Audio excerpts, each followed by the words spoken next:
Today, as you can see on the screen, about Rotary Bridging Diversity, which is basically about the role that Rotary can play in bringing people from diverse identities together and prevent identity conflicts. And also, this talk is designed to act as a springboard so that you can have a discussion on how you can create a conflict prevention mechanism within your region or within the country. So the picture in the background shows us three lovely models with distinct identities, and you can tell visibly that their identities are racial in nature, where we have a Caucasian here, and we have an African, and then also an Asian. And what I take away from this visual is that there is a kind of harmony between them, a peaceful coexistence or humanity for a shared sense of identity, as opposed to them obsessing over who they are in terms of their racial identities. So while this kind of reality of harmony is what we would aspire for in society on a daily basis, unfortunately, on the other end of the spectrum, there are people who fight about their identities. And this is what we call identity conflicts. So what is the nature of these identity conflicts? First and foremost, they are framed in an us versus them type of a mentality, where people within groups perceive people who are outside of those groups to being hostile or threatening to their cultural identities. Also, there's a preference for bad information about the other. So when I'm talking about this preference for bad information within identity groups such as ethnic identity groups, for instance, me as a Muganda, there's a likelihood that I might be interested or always prefer to seek out negative information about, let's say, Bachiga or Batoro or Banyoro. And this is something that they call outgroup derogation. And when I talk about the outgroup, I mean people who are not part of my identity group. So this also is part of the nature of identity conflicts. Also, in these identity conflicts, there is something called intolerance, which I believe many of us have encountered in one way or another. And this intolerance is basically an unwillingness for us people who are in a specific group, identity group. It could be us as Christians or Muslims or, I'm sorry, and if, yeah, okay, so this intolerance is an unwillingness of people who are in specific social groups to accept the values, norms, and even ideas of people who are not part of their identity groups, and even to the extent that they might not be accepting and appreciative of people who are not from those groups. And as you can see, if your internet is seamless, you'll be able to see a visual of racial intolerance. The reason why people are becoming more and more intolerant today is because of the perceived symbolic and security threats to the group values and members. And some of the threats that we can see today in Europe and in Africa is the fear of extinction of their various cultures. For example, in France recently, they're requesting Muslim women to stop wearing the burqa and the hijab. And these are symbols that constitute their identity, something that you cannot compromise. It's very important to them, not just in terms of fashion, but it's there. So it gives them a sense of meaning and even a sense of belonging. And it falls also within Maslow's hierarchy of needs, something that you cannot compromise.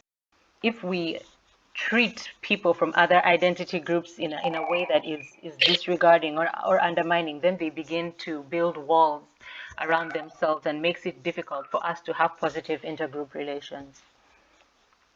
So some of the main reasons why there is identity conflict and intolerance is because of globalization.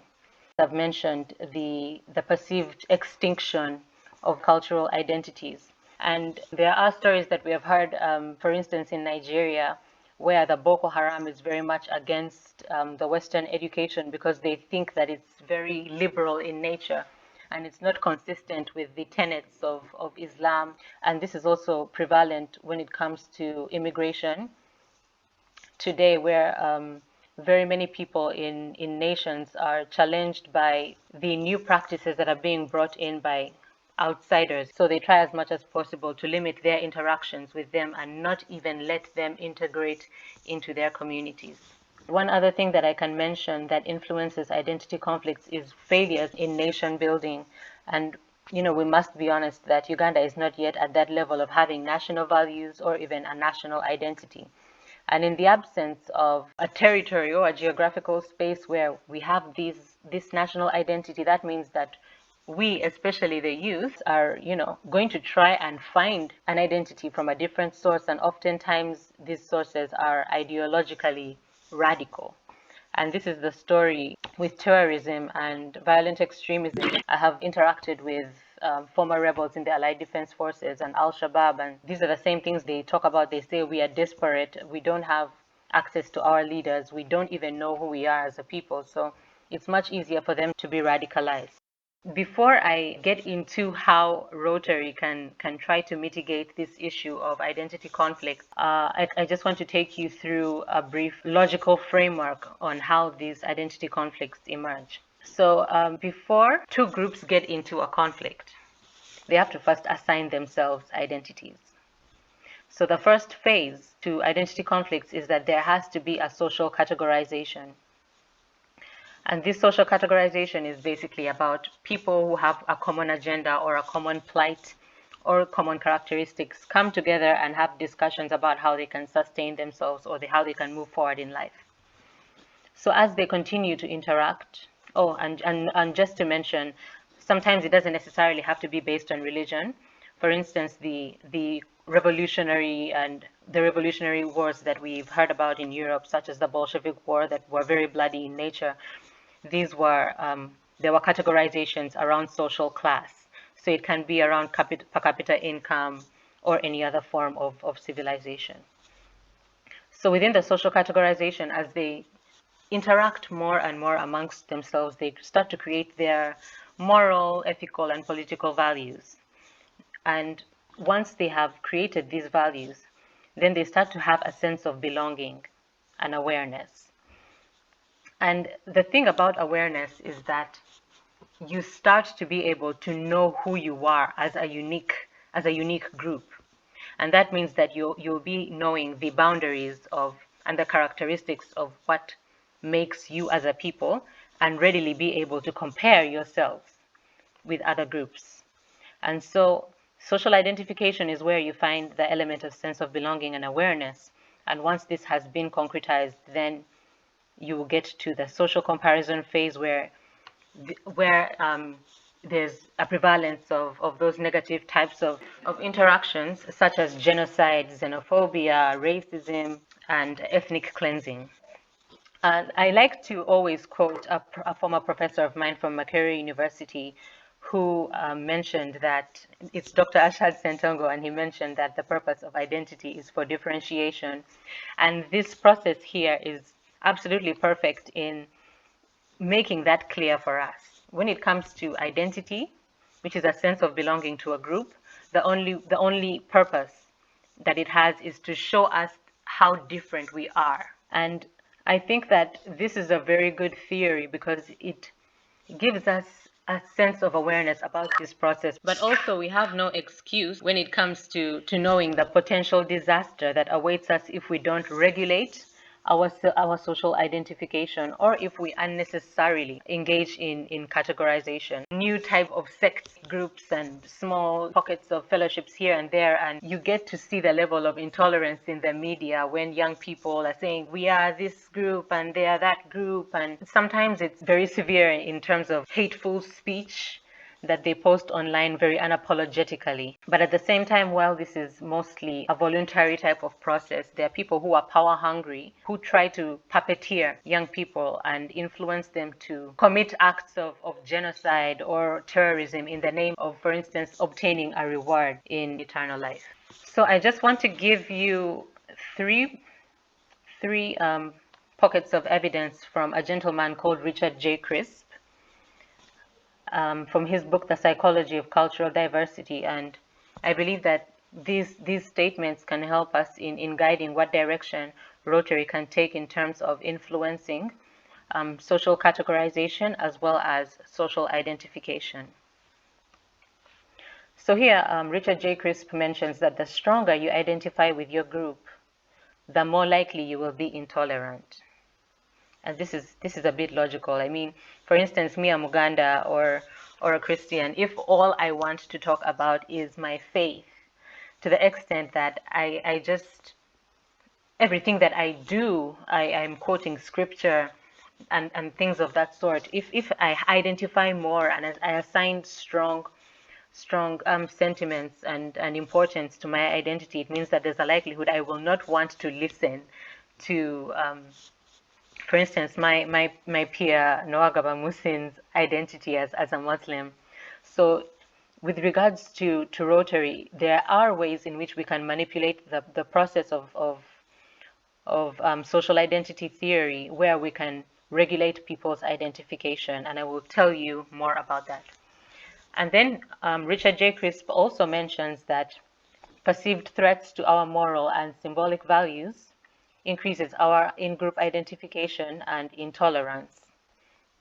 So, this is also just basic logic, where if, for instance, my faith as a Christian, if I feel that they're trying to render it extinct in one way or another, either by assimilation in a sectarian country, or maybe in a school, there's a likelihood that I will start building walls around myself, and I will feel like it's me against the rest of the world, or against every other civilization, and I won't be able to have positive interactions with my peers. And finally, there's that element of politicization, and this is also just logical too. If threats are politicized, then that's going to be a recipe for identity conflicts. If a person in politics just says, this group of people, they are sectarian, then it's going to create polarization and intolerance, as well as a possibility of other forms of identity-related tensions leading into perhaps genocide and ethnic cleansing and so on and so forth. Okay. So just a few statements on my perception of how Rotary can act. I believe that Rotary's comparative advantage to prevent identity conflicts lies within its structure. Rotary has a very effective structure. It has from the international level to the districts, to the zones, to the Rotaract clubs and the Interact clubs. And for me, I feel that one important thing is the critical mass that is necessary to create attitude and mindset change. And I feel that if you have access to youth who are important, I needn't go through the statistics of the 78% of Ugandans are youth, 70% are unemployed, and therefore susceptible to violence. But if you have access to youth, if you have access to children and young people within your Interact clubs, then they have the capacity to influence counter narratives as well as positive social norms within their communities. But I'll get into that later. So I also think that Rotary is a self-reinforcing conflict prevention mechanism with the capacity to influence common group identities. So a common group identity is where you can actually reduce differentiation between people by creating a new superordinate group. And this is why national identities are very important and nation building. When two groups are only focusing on their ethnic identities within a territory, one thing that you can do is construct a now superordinate group, a national identity, so that they can stop viewing themselves as us versus them, and then it turns this into a we. So this is what we call a common group identity, and I believe that Rotary is capable of influencing this. So moving on to the opportunities for action. The first thing that I believe that Rotarians can do is building their capacity in peace-building strategies. There are open learning platforms where you can build your capacities, and one of them is the Rotary Positive Peace Academy by the Institute for Economics and Peace. And it's a free training course, and it doesn't have any of that academic jargon. You can basically just log in and you find the tools that you need to create effective programs. And I understand the Rotarian Fellow alumni, Mr. Godfrey Mukalazi, works with the Institute for Economics and Peace. And if interested in, for instance, replicating a similar peace platform for the Rotarians within the region, I believe that he can be a great resource to reach out to find out ways in which you can do this. One other thing that Rotary could do is shape constructive identities among children and youth as a way of creating this common identity. So when it comes to constructing these identities, one thing I can say is that we don't need Pan-Africanism in this respect, because Pan-Africanism in its essence is an us against them philosophy. But if you are to construct these philosophies of humanity and peace, which you can inculcate among young children, they could be based on Ubuntu, and I'm sure every one of us knows about the Ubuntu philosophy, which is an African philosophy. But also it can be centered around the four-way test of the Rotary. Is it the truth? Is it beneficial? These are very important tenets for young children to grow up knowing. And so if Rotary in the primary schools could construct and inculcate these ethical values and philosophies of oneness, then this can overcome the susceptibility to prejudice, out-group bias, and even spiritual radicalization. And I also spoke about the critical mass and training perhaps teachers to inculcate these norms within their children will give it some kind of sustainability. And then lastly, Rotary can also block propagandism, and this helps with threat perception. So Rotarians and Rotaractors have one of the greatest network bases in the media, and that's on WhatsApp, that's on LinkedIn, and also on Facebook. And I believe that if you had a single coordinated information unit that has the power to falsify conspiracies and propaganda and also contribute towards the rectification of hate-based narratives, then I think you'll be able to curb that type of derogation that I was talking to you about earlier, as well as intolerance in society. I believe that to promote and maintain oneness within diverse communities, we need to have our ears and eyes out for conflict-sensitive perspectives.